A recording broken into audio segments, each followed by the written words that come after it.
Vamos entonces a la palabra de Dios. Perdón, ya pusieron a grabar y yo seguía hablando normal. Bueno, recortan este pedacito. No me gusta ponerles tanto trabajo a los que editan. Vamos a continuar entonces con la serie acerca del Espíritu Santo.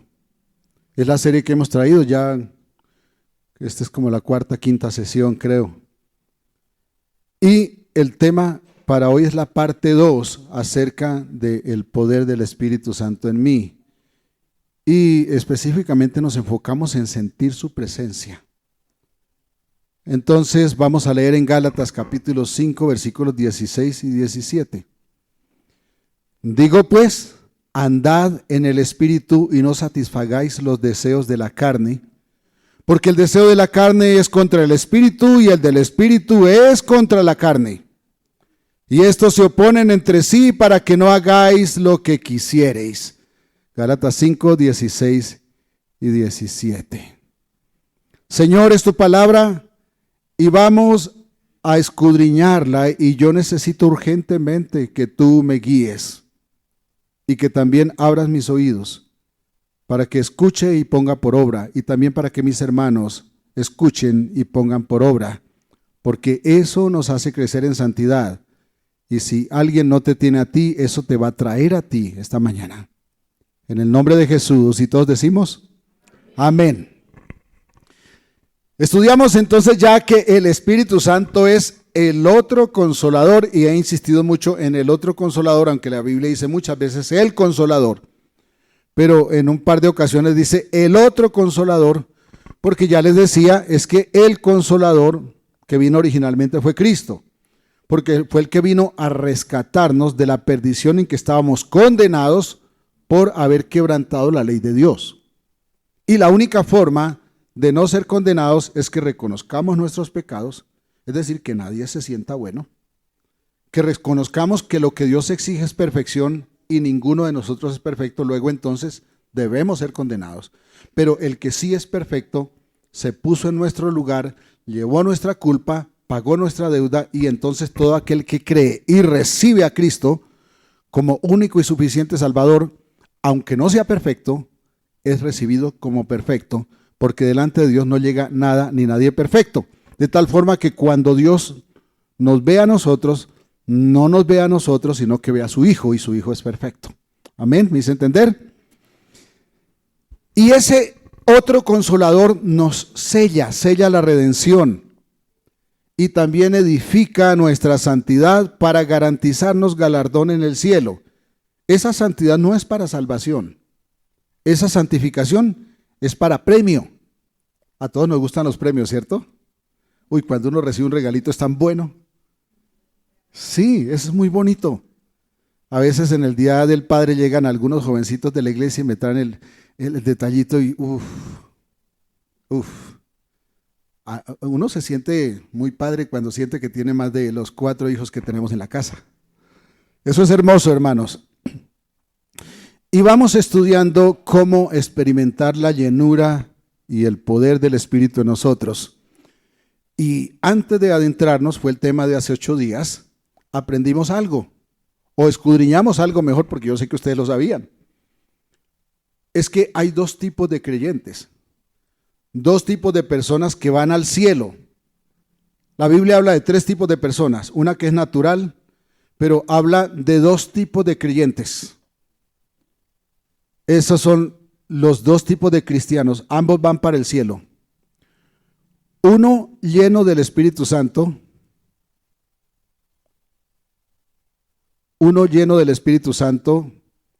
vive en santidad. ¿Se cortó? Uno lleno del Espíritu Santo vive en santidad, experimenta el poder de Dios y camina victorioso al cielo. Le pregunto a un hermano, ¿cómo está? Bien. ¿Han visto cómo saluda el hermano Francisco? Estamos bien, dice. Tiene voz de abogado, de esos que se hacen sentir en los estrados judiciales. Ese camina victorioso al cielo. El otro también va para el cielo, pero no vive bendecido, no se siente bendecido, vive como hijo rebelde, contrista del Espíritu Santo. Y sí camina al cielo, pero va de rastra. Se arrastra hacia el cielo. Y mientras se arrastra, deja sentir su amargura. Va al encuentro con Cristo, pero va amargado. Por ahí hay un dicho que dice, ¿va para el cielo y todavía va llorando? ¿O todavía se va quejando? Y yo sospecho que a muchos de los que estamos aquí nos ha pasado eso, que estamos en un momento arrastrándonos hacia el cielo. Como cuando le preguntan por ahí, ¿y cómo está mi hermano? Pues ahí, hermano, bien por no preocuparlo. Todo sea para la honra del Señor. A Dios no se lo honra de mala gana, hermanos. A Dios se lo honra con gusto, con energía. Y sí, a veces cuesta sonreír. Pero a mí nunca se me olvida que cuando estábamos enterrando a mi papá, vinieron unas mujeres que hacía muchos años yo no veía y le sacaron unas carcajadas a mi mamá. Y no es que ella no estuviera sintiendo el dolor de su esposo. Es que cuando uno deja de fijarse en el mal y se fija en la bendición, puede sonreír independientemente de la circunstancia. Entonces, la parte cuarta de esta serie es la parte cuarta, pero es como la quinta sesión. No es posible, cómo el Espíritu Santo vive en mí, cómo su presencia vive en mí. Y es que no es posible ser hijo de Dios y no tener la presencia del Espíritu Santo. Quien no tiene el Espíritu Santo no es hijo de Dios. Y es verdad que nunca llenamos las demandas de Dios. Dios exige, sed santos porque yo soy santo. Y les pregunto, ¿y ustedes lo son? No. No lo somos. Sed perfectos porque vuestro Padre que está en los cielos es perfecto. ¿Ustedes lo son? ¿Aquí el único perfecto soy yo? No. No somos perfectos. ¿Cómo decepcionamos a los demás, cierto? Imagínense si decepcionamos a los demás. Claro que es que no es fácil decepcionar a los demás porque todo el mundo anda como resentido. Nos pasa a todos. Pero imagínense si decepcionamos a los demás que son como nosotros, ¿qué será a Dios que es perfecto? No llenamos nunca las demandas del Señor, pero sí es posible que cumplamos las demandas mínimas, porque Él nos exige perfección, pero como ya dije, la única forma de no decepcionarlo es que nos mire a través de su Hijo, que sí es perfecto. Pero, como no llenamos esas demandas, Él nos exige una forma de hacer que esas demandas sean suplidas, no por nosotros, sino por Cristo. Y entonces cuando hacemos eso, podemos suplir o podemos satisfacer a Dios. Y esto solo es posible por la presencia del Espíritu Santo. No es posible de otra manera. El Espíritu Santo entonces es indispensable en la vida diaria. Tal vez usted tiene una idea de quién es y qué hace el Espíritu Santo. Pero tal vez aquí haya alguien que tiene dudas sobre su relación con Él. Ahora al inicio del culto, mi hermana Julia Estela, que estaba haciendo la oración, decía, porque cuántas veces se nos sale el genio y reaccionamos como no debemos. Y entonces surge una pregunta para tener seguridad. ¿El Espíritu Santo mora en usted? Bueno, si tiene dudas, vamos a aclararlo. ¿Para qué? Para que hecha la aclaración pueda reconocer si sí o si no. Y si sí, entonces debe aprender cómo caminar. Y si no, debe saber cuál es la única alternativa, que es tener a Cristo como su Salvador. Si usted responde, no tengo el Espíritu Santo, entonces Cristo no ha lavado sus pecados. O si tal vez es un hijo de Dios y me está diciendo, no, es que no sé si lo tengo. Bueno, tal vez es un hijo de Dios, pero la presencia del Espíritu Santo es débil y por eso esta persona está razonablemente confundida. Es entendible, si una persona se siente vacía, puede no necesariamente ser que no tiene el Espíritu Santo, sino que lo tiene apagado. Y entonces se siente vacía y razonablemente se siente mal. Y si le preguntan, ¿usted va para el cielo hoy? Si el Señor recoge esto en este momentico, le dice, que Dios nos coja confesados. Juan 7, 37 al 39 dice, en el último y gran día de la fiesta, Jesús se puso en pie y alzó su voz diciendo, si alguno tiene sed, pongámosle otra palabra, si alguno se siente hoy mal, venga a mí y beba. El que cree en mí, como dice la Escritura, de su interior correrán ríos de agua viva. Esto dijo del Espíritu Santo que habían de recibir los que creyesen en él.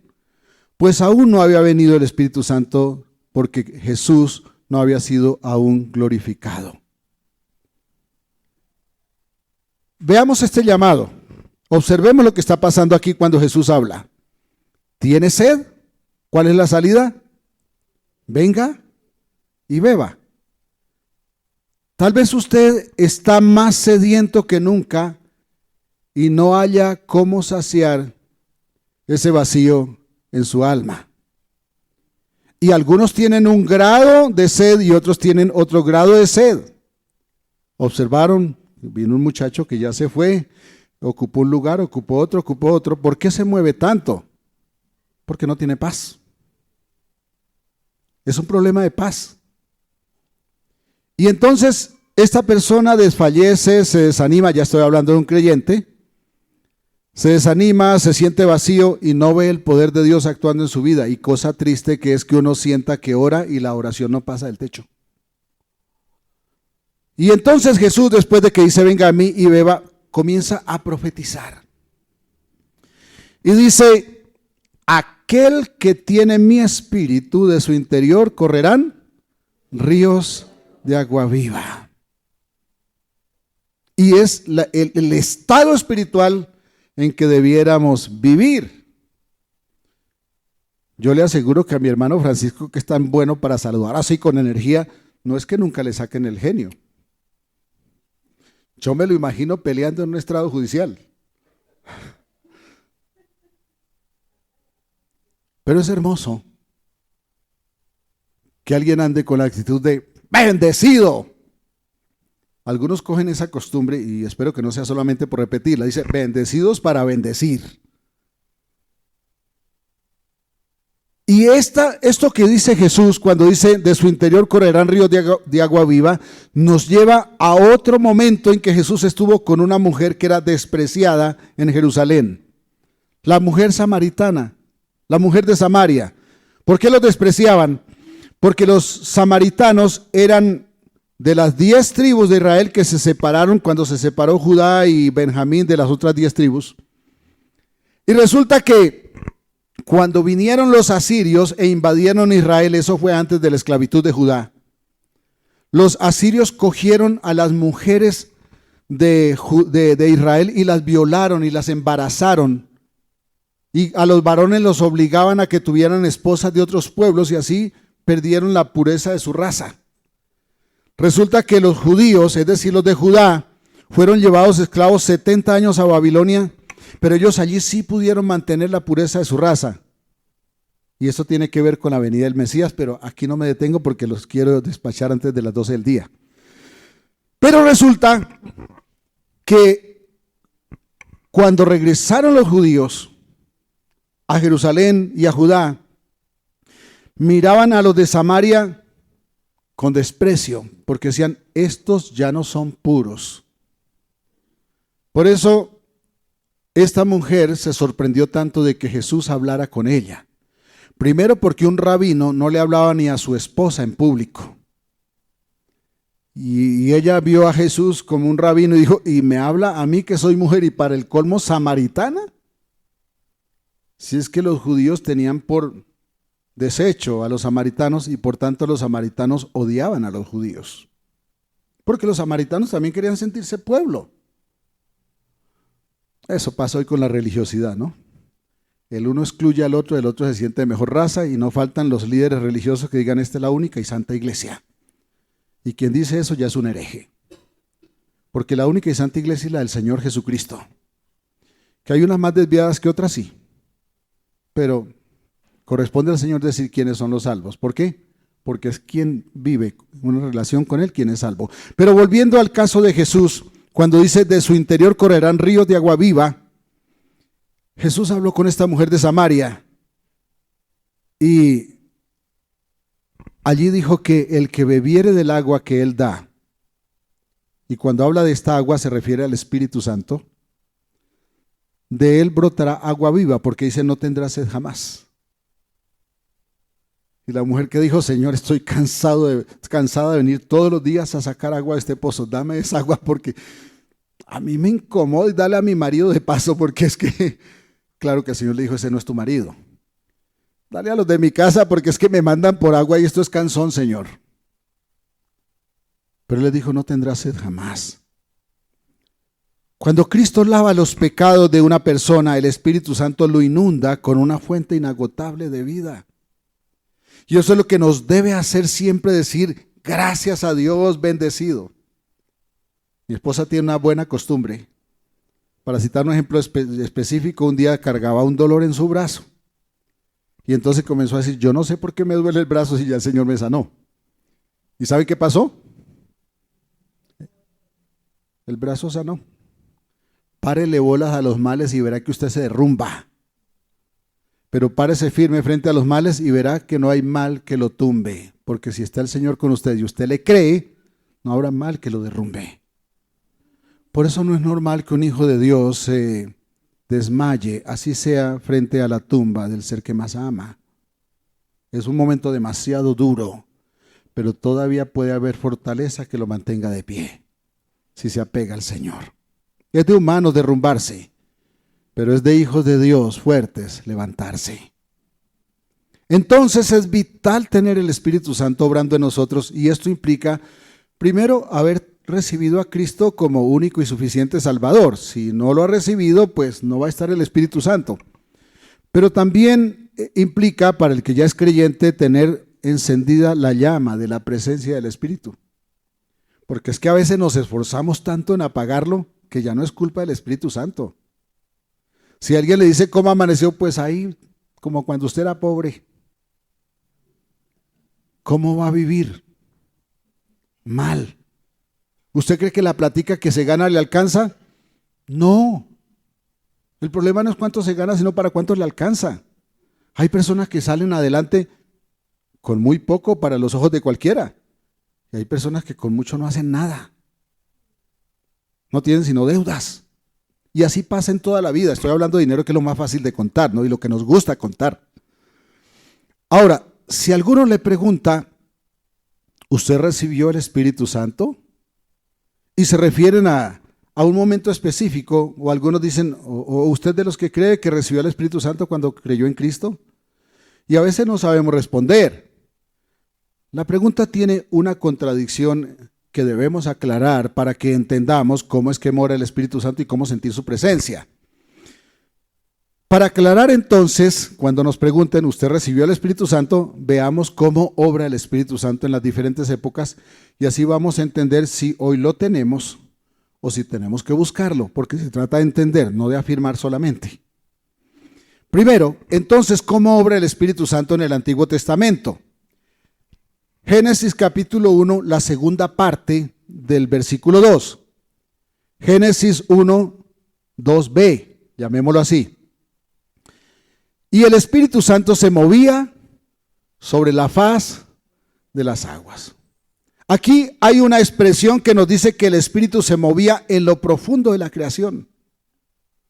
Es decir, y ya había dicho que la tierra estaba desordenada y vacía, pero decía, pero allí estaba el Espíritu Santo. Algunos dicen es que ya había venido el diablo, había metido su pata, había desordenado todo. La Biblia no lo dice. Puede que sí, puede que no. Pero lo que sí sabemos es que aún en medio de ese caos, y eso me dice mucho más a mí como hijo de Dios, en medio de ese caos que había allí, estaba el Espíritu Santo moviéndose. Y eso que me dice a mí hoy, que en medio del caos que yo pueda vivir, todavía se puede estar moviendo el Espíritu Santo. Amén. Y en Génesis 1.26, la primera parte, 1.26a, dice, entonces dijo Dios, hagamos al hombre a nuestra imagen, conforme a nuestra semejanza. Aquí vemos a Dios diciendo, hagamos, está haciendo una convocatoria. ¿A quién? Los unitarios dicen que a los ángeles. Y eso no es correcto porque los ángeles no tienen poder creador. ¿Cómo va un ángel a meter las manos en algo que no sabe hacer? No, está convocando al Padre, al Hijo y al Espíritu Santo. Después el Señor entonces guía por su Espíritu Santo a algunos para profetizar, y el primer profeta que encontramos fue Abel. Profetizó la muerte del Señor a través del sacrificio que ofreció como ofrenda, y luego por el derramamiento de su propia sangre. Y luego cuando se levanta un reemplazo de Abel, que es Seth, se levanta como una nueva criatura. Todo eso es profético. Y entonces unge a muchas personas para predicar y enseñar la verdad. Y también cuando escogió, no nos vamos a detener en esos detalles porque son muchos, cuando escogió a Israel para introducir al Mesías al mundo, llamó a algunas personas para labores específicas y especiales, y no llamó a todo el pueblo. Por ejemplo, en Éxodo 31, 1 al 5, dice que el Señor llamó a Bezaleel, y dice el versículo 3, y lo he llenado del Espíritu de Dios en sabiduría y en inteligencia y en ciencia, en todo arte. No leo todo el pasaje para no demorarlos allí. Lo que hizo el Señor con Bezaleel fue hacerlo como un guía, como un arquitecto, para entender los diseños que Dios dio acerca del tabernáculo y para que luego ejecutara esa obra. ¿Cuántos de ustedes cuando leen la Biblia no entienden ni 5 de cómo era ese tabernáculo? No me digan quién. ¿Cómo lo iba a entender una persona que jamás lo había visto? Dios le dio sabiduría. ¿Cómo? Diga conmigo, el Espíritu Santo. Pero note que en ese momento el Señor dice, llené a fulano, es decir, el Espíritu no moraba dentro de cada miembro del pueblo. Dios llenaba de ciertas aptitudes a ciertas personas. En otro ejemplo, cuando Moisés estaba a punto de renunciar, estaba cansado. Señor, yo renuncio. Una vez le dije a un pastor que a veces uno se cansa. Ay, usted hermano, no, qué pena, pero yo me muero predicando. Valoro su ánimo. Pero yo soy ser humano y muchas veces me he despertado sin ganas de levantarme. Porque a veces hay cosas que duelen. ¿A usted no le ha pasado? ¿Sabe qué es lo que no debemos hacer? Levantarnos y seguir el día de capa caída. Porque nos levantamos en el poder del Señor y vencemos. Pero en Números 11, 16 y 17, el Señor le dijo a Moisés, cuando ya Moisés casi renunciaba, reúneme 70 varones de los ancianos de Israel, que tú sabes que son ancianos del pueblo, es decir, líderes, principales, y tráelos a la puerta del tabernáculo de reunión y esperen allí contigo. Y yo descenderé y hablaré allí contigo, y tomaré del Espíritu que está en ti, y pondré en ellos. Y llevarán contigo la carga del pueblo y no la llevarás tú solo. Pondré del Espíritu que hay en ti. ¿Sabe qué significa cuando dice del Espíritu? No dice el Espíritu. Dice del Espíritu. Repito, no dice el Espíritu, dice del Espíritu. ¿Sabe qué quiere decir? Que no ponía todas las aptitudes que tenía Moisés. Ponía una parte, una porción. ¿Por qué? Porque el que estaba capacitado para ser el líder de todo era Moisés. Pero a quienes iba a poner a su lado les daba una parte de esa aptitud. Moisés estaba a punto de renunciar y el Señor le dice, nombra 70 varones. Y yo pondré parte de la sabiduría que hay en ti para que ellos te ayuden. Fíjese que en este momento el Espíritu Santo da sabiduría a Moisés también para escoger los 70. Y también dio parte de esa sabiduría a los 70 para que ayudaran a Moisés en la conducción de la nación. Y no era aquí en la iglesia de Normandía, no, era en el desierto, donde había hambre, sed, había sol y había frío. Claro, Dios proveyó calor a través de la columna de fuego en la noche y sombra a través de la columna de nube. Pero note que Dios siempre da dones para suplir una necesidad específica.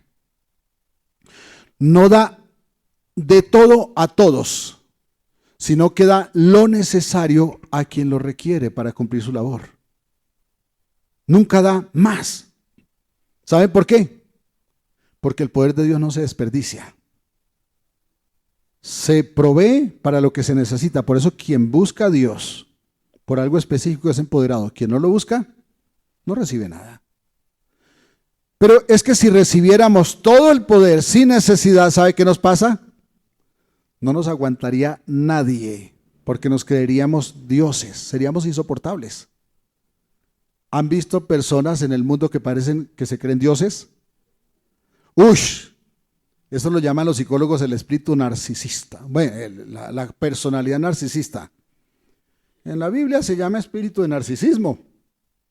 Ese alguien cree que todos los demás tienen la obligación de creerle porque es él o ella. Pero se siente con el derecho de no creer en nadie. Bueno, aquí hemos aprendido que se le cree a Dios. Los demás todos nos pueden decepcionar. Por eso no debemos esperar ni de papá, ni de mamá, ni de hijos. ¿Cómo se amargan esos papás? Hijo, es que yo le di estudio a ustedes para que cuando yo esté viejo me mantenga. Perdón, deje que los hijos hagan también para su apartamento, para sus cosas, ¿no? Deje que hagan para eso también. Claro que tenemos un deber de honrar, ¿no? Y una vez mi esposa me hizo caer en cuenta, me dijo a sus papás, porque me dijo, ¿por qué no es más detallista me nombró personas que con sus papás?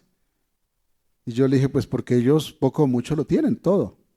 Me dijo, pero no es porque lo tengan o no lo tengan, es porque son sus papás. Y eso es cierto también. Porque la Biblia dice, honra a tu padre y a tu madre. Y no pregunta quién es su papá o quién es su mamá, si se lo merece o no se lo merece. Eso le corresponde a Dios. Además, entonces, si todos recibiéramos ese poder, entonces seríamos insoportables. También el Espíritu Santo vino sobre guerreros para darles valor y fuerza superior sobre sus enemigos. ¿Recuerdan a Sansón? Traigamos otro ejemplo aquí, en Jueces 13, 6, 13 y 16. 6, 12 y 16. Y el ángel de Jehová se le apareció y le dijo, Jehová está contigo, varón esforzado y valiente. Ya saben a quién le dijo eso, ¿cierto? Algunos lo saben. ¿A quién?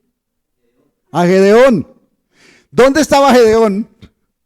Estaba escondido por allá en una cueva, escondiendo la cosechita para que los madianitas y los amalecitas no se la quitaran. Estaba escondido y viene Dios y le dice, varón esforzado y valiente. Yo me imagino a Gedeón diciendo, ¿me habla a mí? ¿Es conmigo? ¿De verdad usted cree que yo soy esforzado? ¿Sabe qué le quiso decir Dios?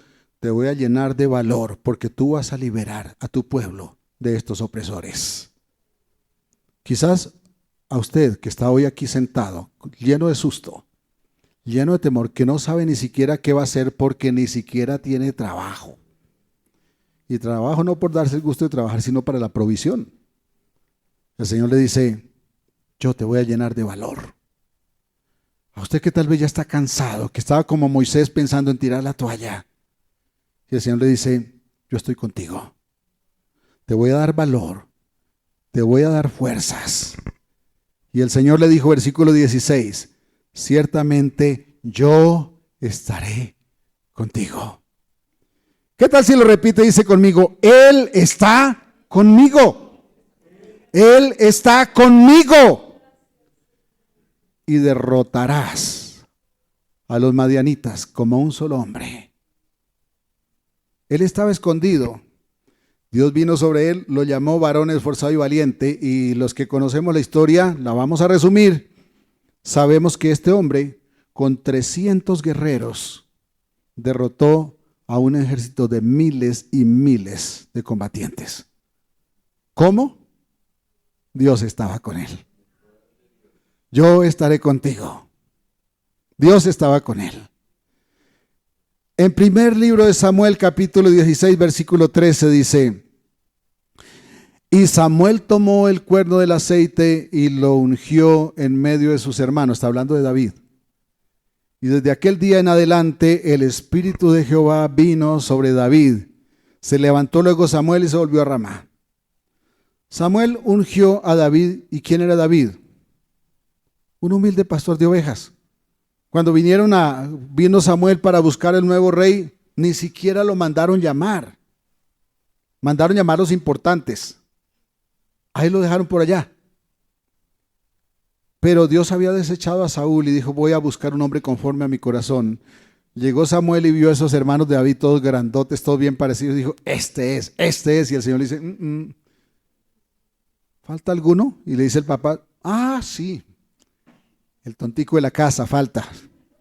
El que está por allá cuidando las ovejas. Por allá está. Y le dijo Samuel: pues tráigalo, porque aquí el Señor me ha dicho que ninguno de estos es. Cuando lo vio llegar, dijo Samuel: el tontico de la casa realmente era hermoso. Bajito sí. Pero lo ungió y vino el Espíritu del Señor sobre él. ¿Qué pasó en ese momento? El Espíritu vino sobre David para llenarlo de fortaleza, valor y sabiduría, para que ya no fuera, que no oliera por ahí a oveja, ¿no? La lanolina, los que conocen qué es eso, ¿no? Eso huele feo. Para hacerlo rey. Y el más grande rey que conoció la nación en toda su historia y que ha conocido y que jamás tendrá uno como él. En otras ocasiones el Espíritu vino sobre hombres para profetizar. Veamos un ejemplo. Isaías 61:1 y la primera parte del versículo 2. El Espíritu del Señor, Jehová el Señor, está sobre mí, porque me ungió Jehová. Me ha enviado a predicar buenas nuevas a los abatidos, a vendar a los quebrantados de corazón, a publicar libertad a los cautivos y a los presos, apertura de la cárcel, a proclamar el año de la buena voluntad del Señor. Amén. Este es el año de la buena voluntad. Y no es porque estemos estrenando presidente, es porque tenemos al Espíritu Santo. El Espíritu venía sobre hombres para hacerlos profetas y cumplir una labor específica, para cumplir su labor a cabalidad, incluso a precio de la vida, porque muchos dieron la vida por la causa. Dios siempre capacita a los suyos para labores muy específicas. Dios siempre capacita a quien lo necesita para la labor que necesita. Yo me acuerdo una vez que me nombraron en un cargo público y yo no tenía ni idea de lo que iba a hacer. Me senté en ese escritorio, me desplomé más bien. Yo era un jovencito y me puse a mirar. Mandé llamar a todos los empleados, hice reunión. Cada quien me dijo quién era y qué hacía, y al ratico ya se me había olvidado. Y terminé mandando a los contratistas, que en ese tiempo era prohibido mandar a los contratistas, ahora son los que más voltean en el Estado. En aquel tiempo era prohibido. Y a los empleados los dejé quieticos, cada quien haciendo lo que quería. Segundo, ¿cómo obra hoy el Espíritu Santo? En el Nuevo Testamento, el primer evento en que vemos al Espíritu Santo obrando es cuando el ángel anuncia el nacimiento de Jesús. Y vamos a ver así unos textos, solamente a leerlos. Respondiendo el ángel le dijo a María: el Espíritu Santo vendrá sobre ti y el poder del Altísimo te cubrirá con su sombra, por lo cual también el santo ser que nacerá será llamado Hijo de Dios. Otro versículo en Lucas, estoy leyendo en Lucas capítulo 1, perdón que no se lo dije. Lucas 1:35, Lucas 1:41. Y aconteció que cuando oyó Elizabeth, la prima de María, la salutación de María, la criatura que tenía en su vientre, que es Juan el Bautista, la criatura saltó en su vientre y Elizabeth fue llena del Espíritu Santo. Versículo 67 del mismo capítulo 1. Y Zacarías, su padre, o sea, el padre de Juan el Bautista, fue lleno del Espíritu Santo. ¿Y qué pasó? Y profetizó. Hasta allí solamente, profetizó.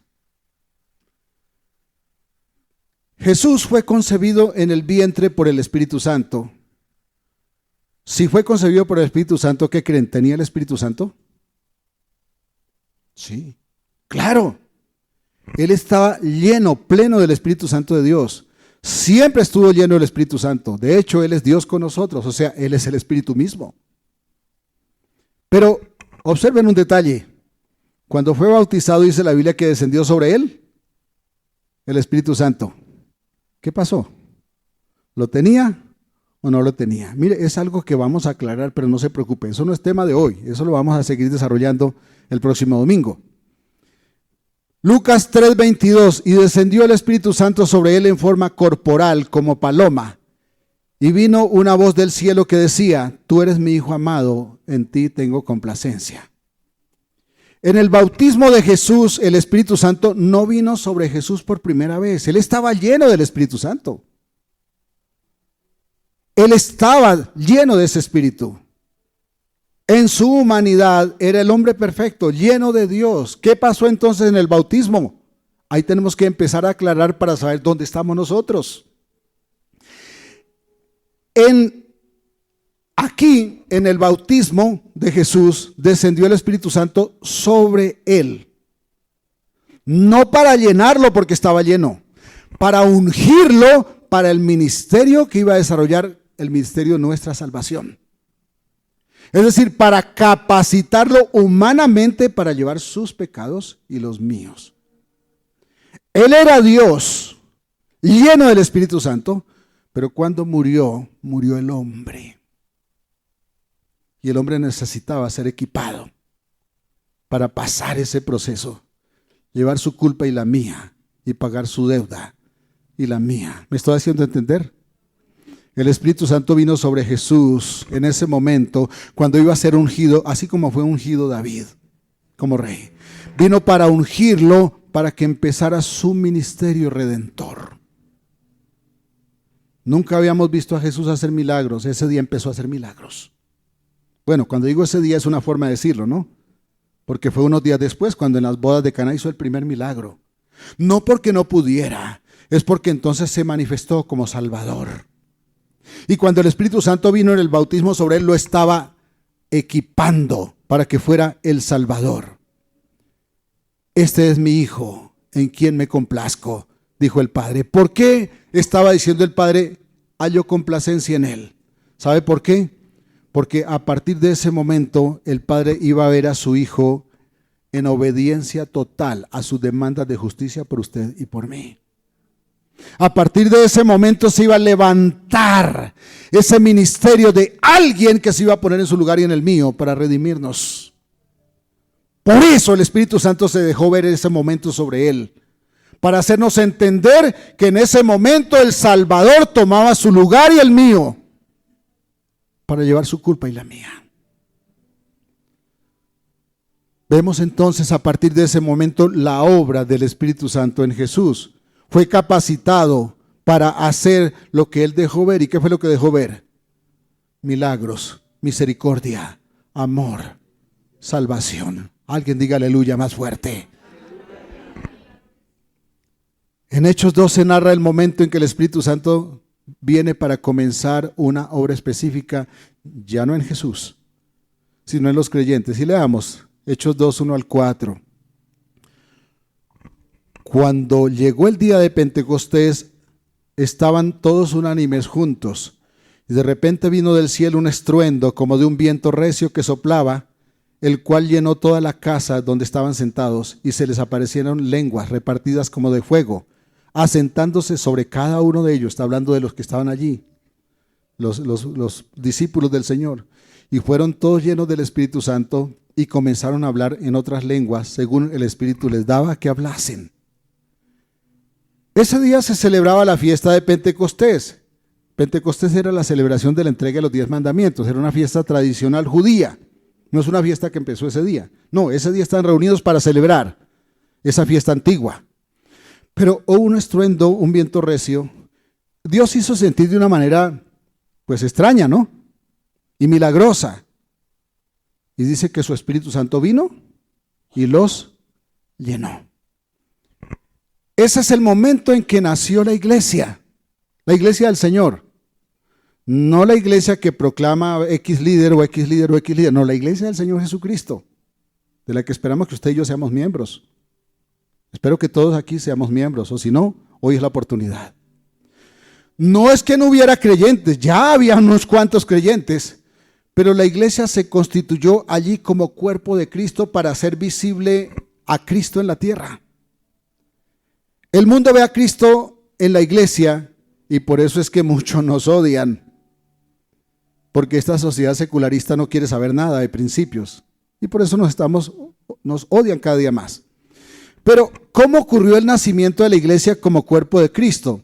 El Espíritu Santo vino a morar en cada creyente y otorgó facultad a cada creyente para operar la labor que el Señor le encomendó a su iglesia.